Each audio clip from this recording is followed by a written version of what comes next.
नमस्ते दोस्तों। तो दोस्तों आज अभी मैंने एक केस सुना कि एक लेडी ने 13वीं मंजिल से छलांग लगा दी नीचे अपने बच्चे को लेके। बच्चा 11 साल का बेटा। तो लोग कह रहे हैं कि उसका दिमागी तौर से ठीक नहीं था, उसका इलाज चल रहा था, उसकी मेंटल हेल्थ ठीक नहीं थी। तो इस तरीके से सुनने में आ रहा है। ग्रेटर नोएडा का ये किस्सा है, कल सुबह का, सैटरडे को मॉर्निंग में, जबकि उसके हस्बैंड भी घर में ही थे। तो कोई कह रहा है कि वो दवाई दे के गई थी, बस दवाई खिलाने के लिए उसके हस्बैंड ने कहा इसको दवाई खिला दो, तो दवाई देने गई थी और पता चला कि सीधा उसने अपने बच्चे को लेकर छलांग लगा दी। और उसने सुसाइड नोट लिख के रखा था कि किसी को भी इसका दोषी न ठहराया जाए। कोई कह रहा है कि उसका इलाज चल रहा था कहीं जलंधर में कहीं, तो वहाँ डॉक्टर के यहाँ से उसको न्यूज़ मिली थी कि ऐसी न्यूज़ थी कि जिसमें ये था कि वो ठीक नहीं हो पाएगा या उसको प्रॉब्लम सही नहीं होगी, कुछ अच्छी बैड न्यूज़ थी, तो वो उसको लेके सहन नहीं कर पाई। तो गाइस, होता है, हर एक कोई इतना स्ट्रॉन्ग नहीं होता कि ऐसी चीज़ें सहन कर जाए, और हर एक किसी की इतनी ताकत नहीं होती कि वो बैलेंस कर ले। लेकिन ये भी तो कोई सॉल्यूशन नहीं हुआ ना कि उस बच्चे को लेके छत से कूद जाना। अपनी जान तो दे दी, उस बच्चे की भी ले ली। तो गाइस, मैं ये कहना चाहती हूँ कि ये जो बच्चे या इस तरीके की जो चीज़ हमें मिलती है, ऐसी चीज़ लेना कोई नहीं चाहेगा, कोई नहीं चाहता। मुझसे बेहतर कौन जानता है। वो गाइस, ये बहुत ज़्यादा शोर आ रहा है, तो प्लीज़ इसको इग्नोर करना। ये बराबर में काम चल रहा है, तो कहीं ड्रिल का, कहीं खट खट खट खट का, ये सब चल रहा है बहुत ज़्यादा। तो हाँ, तो मैं कह रही थी कि इसे मेरे से बेहतर कोई नहीं जानता इस चीज़ को। मुझे 26 साल हो चुके हैं। मेरा बेटा 26 साल का है, मेंटली रिटायर्ड है, पूरा हमारे ऊपर डिपेंड है। उसके चाय, खाना पीना, पानी, यहाँ तक कि हर चीज़ के लिए वो डिपेंड है। बस वो घूमता फिरता है और अपनी बातों को हमारा हाथ पकड़ के ले जाता है और उस चीज़ ऐसे इशारों से बता देता है, बस। बाकी ना बोलता, ना अपने हाथों से खाता। वो भूखा रह लेगा अगर उसको नहीं खिलाया तो, लेकिन वो खा नहीं सकता। तो मुझसे बेहतर तो क्या ही जानता है। और हर इंसान, उसको तो अभी 11 साल ही हुए थे, मुझे तो 26 साल हो चुके हैं। किस किस ने क्या क्या नहीं बताया, यहाँ जाओ, वहाँ जाओ, ये करो, वो करो, अंधविश्वास की चीज़ें बताई। हर एक ने जो भी बताया, तो जो मेरे अंदर हो सकता था कि मुझे लगता था कि मैं कर सकती हूँ, आराम से हो जाएगा, वो मैं करती थी। और जो मुझे लगता था कि नहीं, ये ज़्यादा अंधविश्वास है, अंधविश्वास की कहानी में हमें नहीं पढ़ना, तो मैं नहीं पढ़ती थी। मैं अंधविश्वास की कहानी में तो बिल्कुल नहीं पढ़ी। हाँ, वो मेरी एक कोई ज़रूरी पूजा पाठ है, शायद मिस हो गई होगी, शायद ये करके देख लो, तो वो मैंने भले ही की। लेकिन मैंने कोई ऐसी अंधविश्वास नहीं कि जी वहाँ पे एक बाबा है, कि वहाँ पे एक साधु है, कि वहाँ पे ऐसे हो जाता है, ऐसे बच्चे को ले जाओ, वैसे मैंने कुछ नहीं किया कभी। मैं मेडिकल साइंस पे विश्वास करती हूँ। मैंने बस वही सब किया। तो जब मेरे पापा जिंदा थे तो मेरे पापा इसमें लगे रहते थे, कभी कोई डॉक्टर, कभी कोई डॉक्टर, सब न्यूरो सर्जन होते थे, सब उन्हीं के पास जाते थे हम लोग। और हमने बहुत इसके ट्रीटमेंट कराए हैं। कोई दिल्ली का डॉक्टर हॉस्पिटल नहीं छोड़ा। अलीगढ़ में मेरा मायका था, वहाँ के डॉक्टर ने छोड़े, अच्छे से अच्छे डॉक्टर। तो गाइस, फाइनली अब इसका इलाज या मैक्स में चलता है, या एकदम इमरजेंसी में इसको एडमिट करना पड़ जाए, या इसको फिट्स आते हैं, तो यहाँ पे एक है इबास करके है दिल्ली में ही, और वो बहुत अच्छा हॉस्पिटल है। उसमें तुरंत पहले एडमिट करके इसका इलाज शुरू कर देते हैं फटाफट। ये नहीं कि ये फॉर्मेलिटी, वो फॉर्मेलिटी। मैक्स में तो हम जब लेकर गए थे इसको टेस्टिंग के लिए लेकर जाते हैं, तो वो लोग पहले तो टाइम मांगते हैं कि इतने टाइम पहले बताओ, फिर कमरा मिलेगा। ये सब दिक्कत होती है, जबकि वहाँ फटाफट इलाज होता है। तो ऐसी जब इसको फिट्स पड़ते हैं अचानक, तो हम वहीं भागते हैं, और पास में भी है, गाड़ी में डाला और ले जाते हैं। वैसे इसके दिमाग में कोई बीमारी नहीं आती, बस कहते हैं डॉक्टर लोग कि 27 घंटे तक जब ये माँ के पेट में था और इसका ऑपरेशन टाइमली नहीं हुआ, तो इसको ऑक्सीजन की कमी हो गई। क्योंकि 27 घंटे तक मेरे पेन हो रहे थे, आर्टिफिशियल पेन दे रही थी डॉक्टर, लेकिन ऑपरेशन नहीं कर रही थी। तो इस वजह से इसको ये प्रॉब्लम हो गई। तो इसको हमें 7-8 दिन दिया भी नहीं था हमारे हाथ में, उन्होंने नर्सरी में ही रखा था। इसकी वजह से हम ज़्यादा दिन रुके थे वहाँ। वैसे 4 दिन या 5 दिन में छुट्टी दे देते थे, हम 7-8 दिन रुके थे। फिर इसको रोज़ डॉक्टर के पास लेके जाते थे मेरे हस्बैंड। मेरे सिज़ेरियन हुआ था ये, तो इसको दिक्कत नहीं आई, लेकिन इसको फिट्स आने लगे जो अब आके बहुत टाइम बाद, उसकी मेडिसिन चली थी। बाकी इसके दिमाग की कोई मेडिसिन चलती थी तो डॉक्टर कहता था या तो इसको मेडिसिन दे दो या इसको नाली में फेंक दो, एक ही बात है। ये मेडिसिन इसको कोई असर ही नहीं करेगी, क्योंकि इसके ब्रेन में कोई चीज़ ही नहीं आती कि कहीं कोई ब्लॉकेज आई हो, कहीं कोई ब्रेन में ख़राबी आई हो, ये वजह थी। तो गाइस बस उसका दवाई चलती रहती है, इलाज चलता रहता है, उसका चेकअप हो जाता है बीच बीच में। लेकिन ऐसे बच्चे के साथ दिक्कत तो होती ही है, पूरा घर सफ़र करता है। देखिए मेरा बेटा ऐसा है, तो उसकी वजह से हम दोनों हस्बैंड वाइफ हर जगह इतनी आसानी से नहीं जा पाते।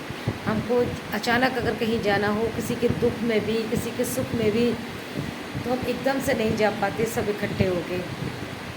तो ये तो सबसे बड़ी प्रॉब्लम है। लेकिन चलिए देखिए, अब भगवान हमें दे रहे हैं कोई चीज़, मैं तो यही मान के चलती हूँ। हमने अपने बड़े बुज़ुर्गों से सुना था और अब हम यही सुनते आ रहे हैं सबसे कि जो होते हैं पूर्व जन्म के कर्म होते हैं हमारे।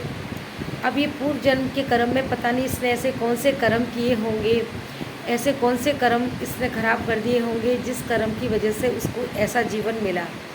लेकिन ये भी हो सकता है कि उसने कहीं कोई अच्छा कर्म कर दिया होगा थोड़ा सा, तो उसे ऐसे घर में जन्म दे दिया गया कि जहाँ पे हम जैसे पेरेंट्स हैं जो उसकी केयर करें, उसकी हर छोटी बड़ी चीज़ का ध्यान रखें। तो उसने कहीं कुछ ऐसा एक कर्म कर दिया होगा जिसका फल उसको ये मिला। और हमारा ये हुआ होगा कि हमने भी किए होंगे कुछ ऐसी चीज़ें कि हमने भागीदारी कर दी होगी। कहते हैं ना कि भागीदार भी जो अगर करता है ऐसी चीज़ों में, तो वो भी दोषी हो जाता है। तो हमने भी इसके कर्मों में थोड़ी भागीदारी करी होगी, तो बस हमको इसको इस जन्म में इसको संभालने के लिए दे दिया गया। एक हम ये कह सकते हैं। दूसरा हम ये कह सकते हैं कि भगवान ने सोचा कि कलयुग में कोई ऐसा है कि मेरी सेवा कर सकता है बड़े आराम से, प्यार से, बिना माथे पे शिकन लिए। तो देखता हूँ शायद ये कर सकते हैं कि नहीं। तो हो सकता है उन्होंने मुझे चुन लिया हो, मुझे ही मौका मिला हो कि अपनी सेवा करवाऊँगा तुमसे। ये मान लो, देखो चाहे हंस के कर लो चाहे रो के कर लो, करना तो पड़ेगा। हमारा बच्चा है, कोई और नहीं करेगा, हम ही करेंगे। बहुत लोग थे, मैं रोती थी, झींकती थी, दुखी होती थी कई बार कि मेरा बेटा ऐसा है। तो मेरे पापा बहुत दुखी हो जाया करते थे। वो एकदम ये सोचते थे कि मेरी बेटी के साथ ऐसा क्यों हो गया, मेरी बेटी को ये परेशान करने के लिए आ गया। तो मुझे बहुत दुख हुआ करता था कि पापा ऐसा क्यों सोचते हैं, मेरा बच्चा है। फिर मैं कहीं एक जगह बैठ के सोचती थी कि वो इसलिए दुखी होते हैं कि मैं भी तो उनकी बच्ची हूँ, जबकि इतना प्यार करते थे इसको, इतना इसका इलाज ट्रीटमेंट क्या क्या नहीं करवाते थे, इसके लिए लगे रहते थे। वो हमेशा मरते दम तक वो इसके बारे में सोचते थे। लेकिन उनको कहीं ना कहीं एक कसक रहती थी कि मेरी बेटी को परेशान करने के लिए ये आ गया है। मेरी बेटी को बहुत परेशान करता। मैं बीमार हो जाती थी, डिप्रेशन में आ जाती थी, तो वो मुझे अपने पास ले जाते थे, मुझे महीनों महीनों रखते थे, समझाते रहते थे। और मुझे एसिडिटी की बीमारी हो गई थी बहुत ज़्यादा, तभी से मुझे एसिडिटी की बहुत बीमारी है। तो डॉक्टर से इलाज कराते थे। डॉक्टर भी यही कहते थे कि जब तक ये बेटा है और ऐसा इसका सेवा करना और टेंशन करेंगी ये, तो ये एसिडिटी की बीमारी ठीक नहीं हो सकती। वो बात एक अलग है कि खाना पीना रूटीन, उसकी वजह से जो बीमारी होती है ये हरी वरी एंड करी, तो वो चीज़ तो आप संभाल लोगे, लेकिन वरी कैसे संभाल पाओगे। तो ये वरी की वजह से है इनको। तो कुछ नहीं, चलिए सब इस तरह से चलता रहा, आज तक चल रहा है। गिरते रहे, संभलते रहे। मेरे हस्बैंड ने भी कितने सेक्रीफाइस किए। पहले अपने बिज़नेस में आए, बिज़नेस में से पढ़ के आए थे वो, तो वो बिज़नेस में लग गए थे। बिज़नेस में से निकले तो सोचा चलो जॉब कर लेंगे। अब जॉब एकदम से फ्रेश समझ के उनको मिल रही थी। इतने 5 साल उन्होंने अपने बिज़नेस में लगाए थे। तो फिर कंपनीज कह रही थी कि भाई एक तो फ्रेश मान कर ही जॉब देंगे।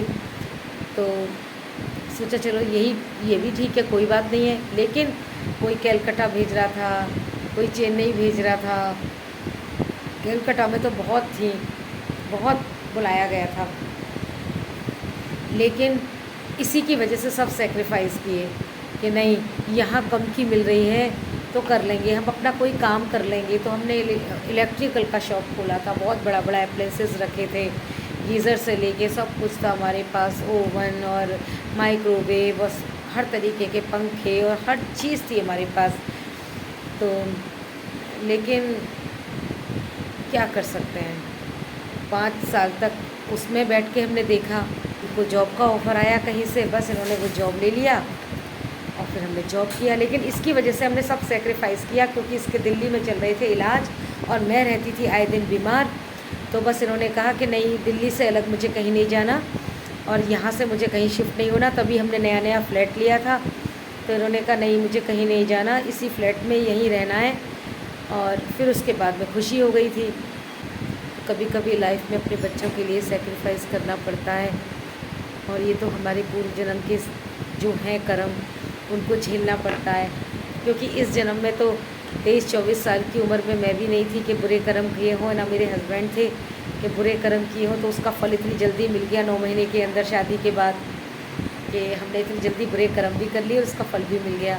तो ये पूर्व जन्म की चीज़ें हैं जो अब आई हैं। अब आप अगर उनको हंस के नहीं भुगतोगे या रो के नहीं भुगतोगे तो तुम्हें भुगतना तो पड़ेगा। अब आत्महत्या करना कोई सॉल्यूशन नहीं है, ये तो वैसे ही बहुत गलत है, और साथ में तुमने उसके कर्म को भी आधा अधूरा ले गई।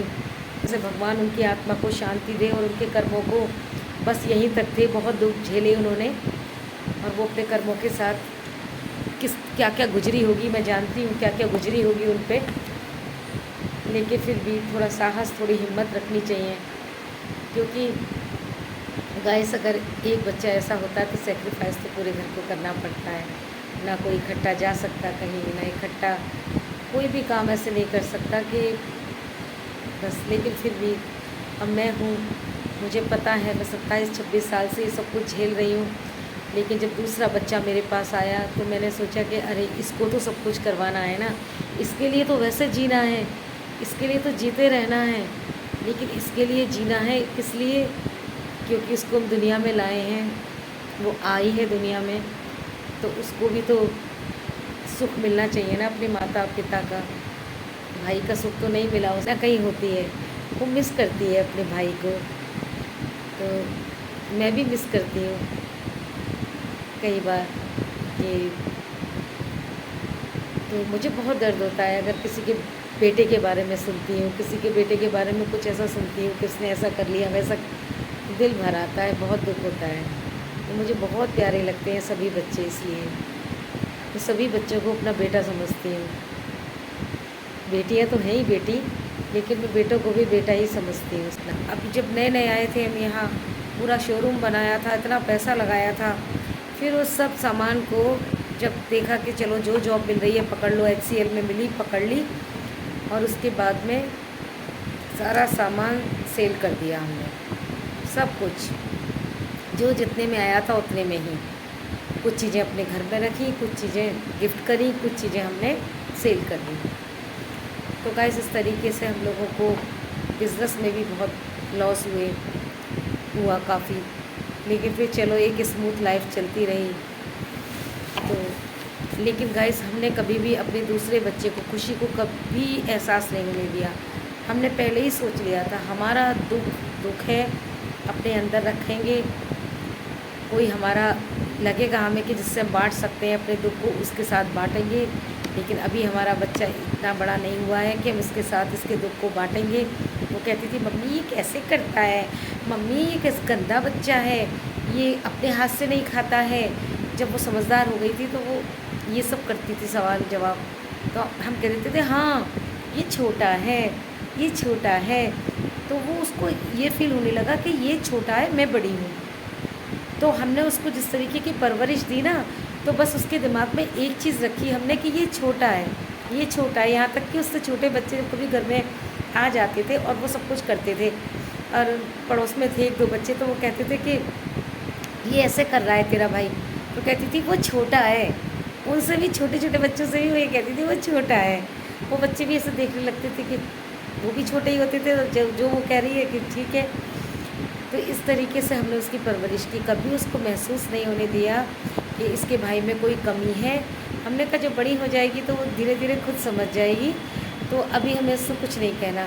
तो हमने उसको कभी ये एहसास नहीं होने दिया, और उसे बहुत बुरा लग जाता था, कोई उसके भाई के बारे में कुछ कहता था, वो ऐसे क्यों कर रहा है, वो वैसे क्यों कर रहा है, तो अपने दोस्त अपने फ्रेंड से कह देती थी, चुप रहो बिल्कुल, खबरदार मेरे भाई के बारे में एक शब्द भी बोला, जा अपने घर। और हम कहते थे क्या हुआ, कि मम्मी वो भैया के बारे में, अप्पू के बारे में ऐसे कह रही थी, इसलिए वो अप्पू अप्पू कहती है, वो कभी भाई नहीं कहती, क्योंकि हमने उसे यही सिखाया कि ये छोटा है, ये छोटा है। तो बस गाइस, इस तरीके से। और हमेशा कोई भी एंजॉय करवाना हो, मूवीज़ जाना होता था उसको, तो पहले उसके पापा दिखा लाते थे। मैं कहती थी मुझे मूवी में नहीं जाना बेटा, मेरा सिर में दर्द है, बेटा मेरा पेट में दर्द है, ऐसे करती थी मैं। तो वो कभी ये नहीं कहते थे उस भाई की वजह से हम नहीं जा रहे हैं, एक जा रहा है। उसको ये एहसास नहीं होने दिया कि इस भाई की वजह से ही हम ये सब कर रहे हैं सेक्रीफाइस।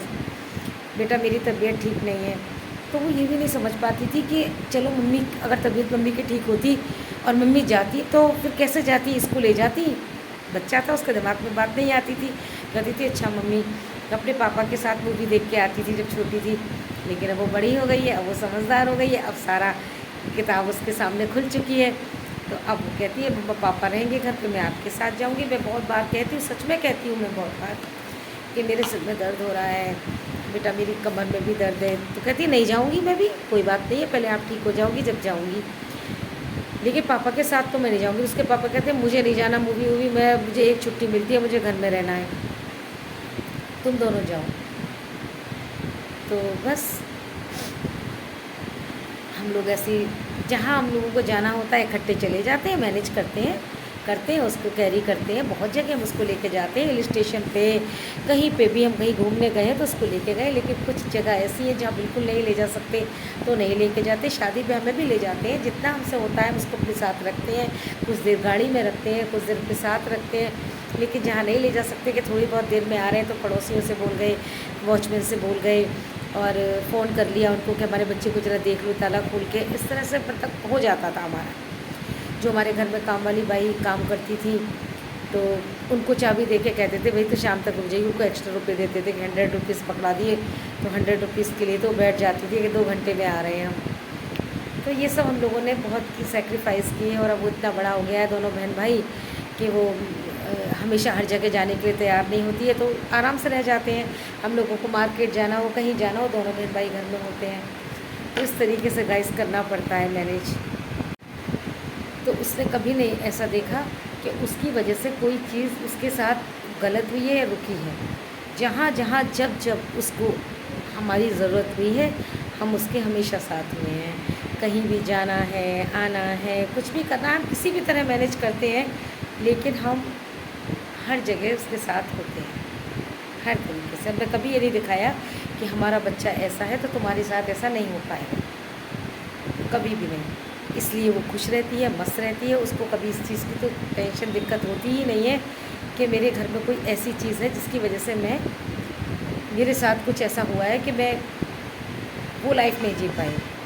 हमने उसे और बच्चों से बेहतर लाइफ देने की कोशिश की है हमेशा, हमेशा हर चीज़ में।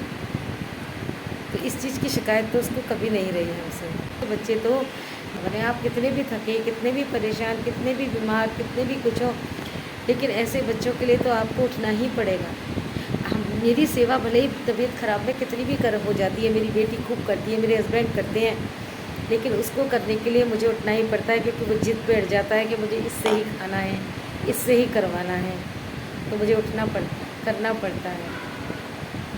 तो इसके लिए बहुत ही संयम की ज़रूरत है, पेशेंस लेवल इसके लिए बहुत होना चाहिए। तो गाइस, अब इतना मेहनत करते करते मैं इसको यहाँ तक तो ले आई हूँ। अब बस भगवान से यही प्रार्थना है कि ईश्वर बस इस तरह से ही सब करते रहना। चिंता तो बहुत होती है, लेकिन ये कोई सॉल्यूशन नहीं है। इसलिए दोस्तों, भगवान ने जो भी दिया है, जब तक आप जिंदे हैं उसे उसका प्रसाद समझ के उसको झेलिए। उसको झेलना ही होता है। झेलिए, कर्म करिए, कम से कम इस जन्म को तो ऐसा बना लीजिए जो अगले जन्म में आपको ये सब देखने को ना मिले।